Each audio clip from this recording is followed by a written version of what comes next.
It's not my turn, it's my turn. And Dr. Lorena García Barroso from Columbia University, who is not right here at this moment, so I will be, I am the one who will be the speaker, but in the name of both. So we start with a presentation on multiliteracies and adult language learning. So what's the main aim of this multiliteracies and adult additional language learning? The general idea is just, can I have it? Yeah, sure. Yeah. But okay. I was just trying to select.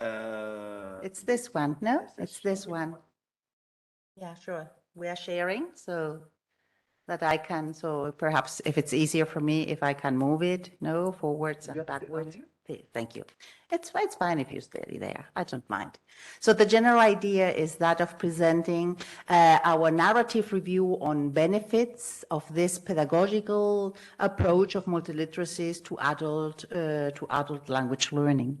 And to do that, okay, first of all, I'd like to start just very briefly explaining the concept of literacy in a changing world where we are, we are inside a technological era. So just talking about literacy as the ability to identify, understand, interpret, create, communicate, and compute using printed and written materials associated with varying contexts is obviously not enough.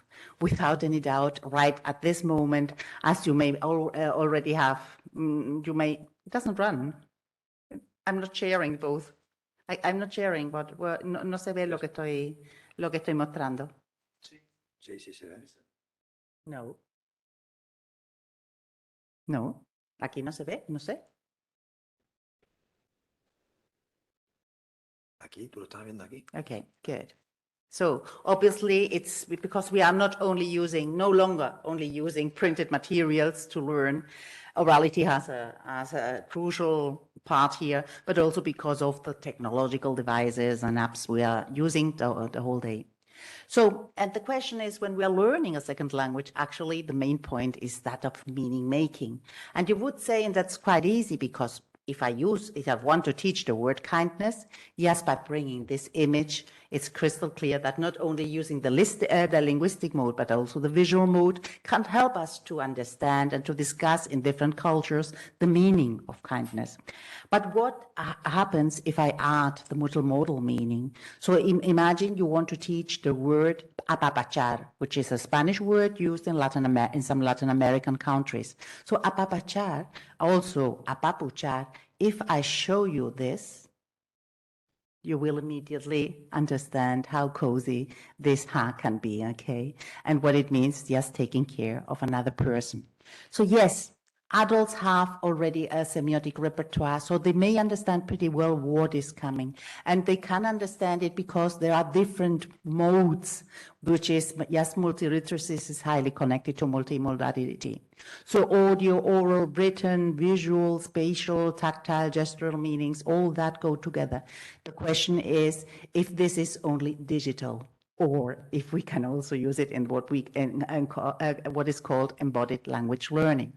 So in this, the most important part of this is not only that we use this embodied language learning practices and that we can use resources and technological resources, but that what we are referring to is truly to a totally transformative pedagogy that is entitled A Pedagogy of Multiliteracies, and that was many times, some years ago, by Cope and Calances. They started designing that.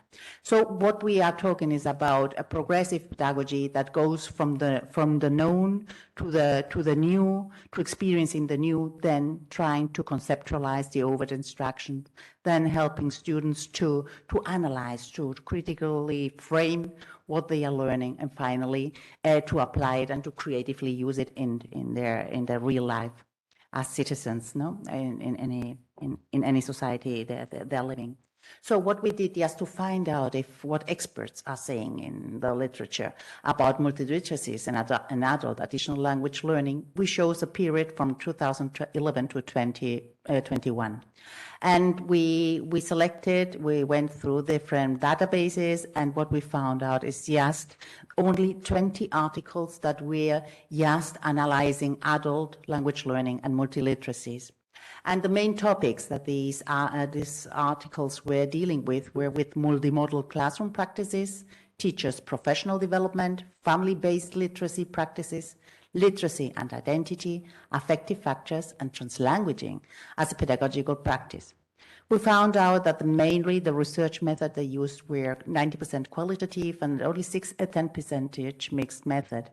But when we measured the quality standards, we found that in this research, only 60% of the research we analyzed met these quality standards. Mainly published in North America, 55%, divided between USA and Canada. And then we've got a small amount of them published in Europe, Asia, Great Britain, and Oceania. So this is what we had till now. And we wanted to know also the results that these different experts were pointing to. So it doesn't run again. No, now it is. Okay. So according to the different results they were pointing to, they found out that it was important to take into account that these migrants were already multilingual, okay, and that they were learning through their existing literacy practices. So taking out their existing literacy practices of the classroom would not be of benefit.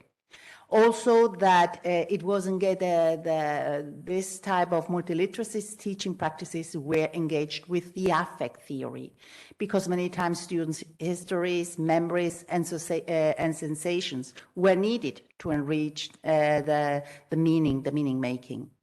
Also, that these type of learners, adults, need, even only if they have only an emergent print literacy, and this is very important, they need cognitively challenging or socially rewarding tasks to avoid routine and promote active engagement. And finally, they were also talking about family-based literacy, the case of many mothers, immigrants, women that were learning the language through their own sons and daughters. So, and where they were using the multiliteracies at home. So some benefits could also be mentioned here. And the benefits is that, in fact, that they were pointing to different types of realities in workforce, community, and cultural context. But also the benefits were because these adults brought the multimodal resources we were using with them, brought into the scope that their transnational knowledge. Also that they were developing, when they were using the multiliteracies approach, a real autonomous learning experience, and just because adults use, as I said before, their repertoire of semiotic resources. And something quite interesting was the proposal of García and Kleefgen about using translanguaging practices, that is, acknowledging in the classroom learners' culture and language, not imposing, yes, the new the language of the country they are right now living in. So all this could have a very positive impact in the inclusion of adult learners' different languages and acceptance of multilingual interactions. So as a conclusion, as a very quick conclusion, I come to two different conclusions. One in the field of language education, and the other one will be in the field of applied linguistics. So the educational recommendations, they said in general, was that when multiliteracies practices, they have to be action-oriented, experiential learning examples with really hands-on experiences, with competence-based tasks and a modality combination, but not only a technological one. Arts, drama, music, painting, all these different types of modality combination need to come into the classroom, even if they are adults. And again, inclusion of the language of students' home community, acknowledging their culture, and so to develop their learners' digital literacy, that will help to enhance in a certain way the social justice that this multiliteracies approach is trying to pursue. And then we've got also the linguistic perspective, where we found that the multilingual migrant language acquisition research is not sufficiently developed. There's still a gap where something can be done. So I could say that there's still missing a framework of all types of literacies that need to connect not only to multilingualism, but also to all culturation and to social emotional features. And perhaps in the future, then we will have more and could better understand the language acquisition process of adult as at-risk learners. So thank you very much. This is just a very quick introduction to the world of multiliteracies and adult language learning. And yeah, there we've got a hand, someone asking. So I think we have some seconds, yeah, just to ask.